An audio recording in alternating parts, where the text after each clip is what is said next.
Kowace al'umma na da al'ada da suka rike tsawon lokaci wanda suke tunƙaho da ita. Tabbas hawan sallah na ɗaya daga cikin al'adu masu girma da suka daɗe ana yin su a ƙasar Hausa. Masana tarihi irin su marigayi Farfesa Ɗari Yahaya wanda ya koyar a Jami'ar Bayero Kano sun faɗakar cewa hawan sallah ba ana yin sa bane kawai don raya addini da munnan nuna zagayowar ranar Idi. Hawan sallah ne da dama don nuna ƙarfin da ƙasa take da shi, da darajar shugabancinta, da ci gaban tattalin arzikinta, da kuma zaman lafiyar da ke cikinta. Masu bibiyar tarihi sun ce, dauloli sukan yi hawan ƙawa irin na sallah, wanda yake kamar abin da Bature ke kira military parade, domin nuna irin ƙarfinsu, da yawan arzikinsu, da goyon baya da suke da shi na al'ummarsu. Wannan fitowa ta ƙasaita ta hawan sallah kan ba wa mutanen ƙasa ƙarfin zuciya, tare da tsorata magabta da sa su cikin nutsuwa. Hawan sallah da muka sani a Kano, ana kiyasin ya kai shekaru 500 da farawa. Tun zamanin Sarki Muhammadu Babba, bayanai sun nuna cewa Sarki Muhammadu Rumfa shi ne ya asasa tsarin hawan sallah a Kano. A masarautar Kano, akwai hawan sallah da ake yi duk shekara, a lokacin ƙaramar sallah da lokacin babbar sallah.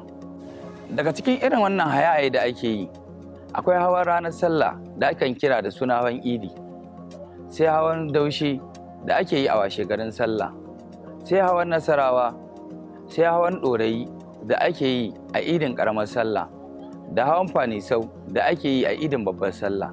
Duk da dai zamani ya zo an samu sauyi, inda hawan Fanisau ya dawo a idin ƙaramar sallah, hawan ɗorayi kuma ya koma idin babbar sallah saboda canjin yanayi da zamani da lokaci da kuma juyawa yanayin damuna. Sai dai daga cikin waɗannan hayaye da ake yi a masarautar Kano, guda biyu su ne suka fi jan hankali, wato hawan Nasarawa da hawan Daushe. Ko me yasa suka fi jan hankali? Shi wannan hawa na Daushe ana yin sa ne ranar 2 ga sallah, wato washe garin idin babbar sallah, kuma an fara shi ne saboda wani bawan Sarki Muhammadu Rumfa mai suna Daushe da bai samu yin hawan ba, sarki da kansa ya ce zai shirya masa nasa hawa. Kuma a wannan hawa sarki na zuwa ya gaishe da mahaifiyarsa mai babban ɗaki, saboda yadda musulunci ya nuna muhimmancin uwa. Yayin wannan hawa na Daushe, sarki yana fitowa ne bayan sallar la'asar ta ƙofar ƙwaru, wato ƙofa mai kallon arewa a gidan sarki, ya biyo ta Mandawari, ya gangara ta gangaren Baba Ɗan Baffa, ya biya ta unguwar Galadanci, ya gangara ta Kwanar Ɗiso, ya koma ta Tudun Wuzirci, inda zai koma fadarsa a ƙofar Kudu. Zagayen da ake yi yayin wannan hawa yana ƙara masa armashi, yayin da samari da 'yan mata sukan ɗauki wanka su fito domin gaida sarki.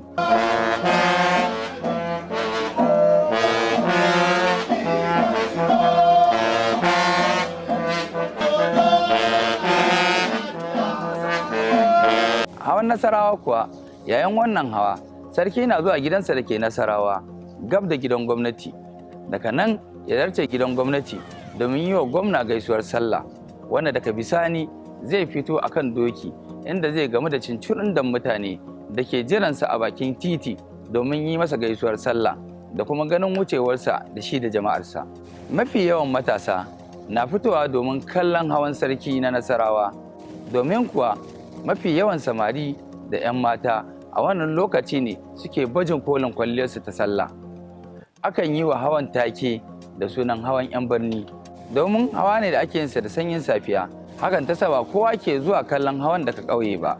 Sarakunan ƙasar Hausa dai sun shahara a duniya wajen fitowa a ranar sallah akan dawaki domin kima da ado da ƙasaita, don zagayawa cikin garuruwansu suna karɓar gaisuwa da mabayar al'ummarsu.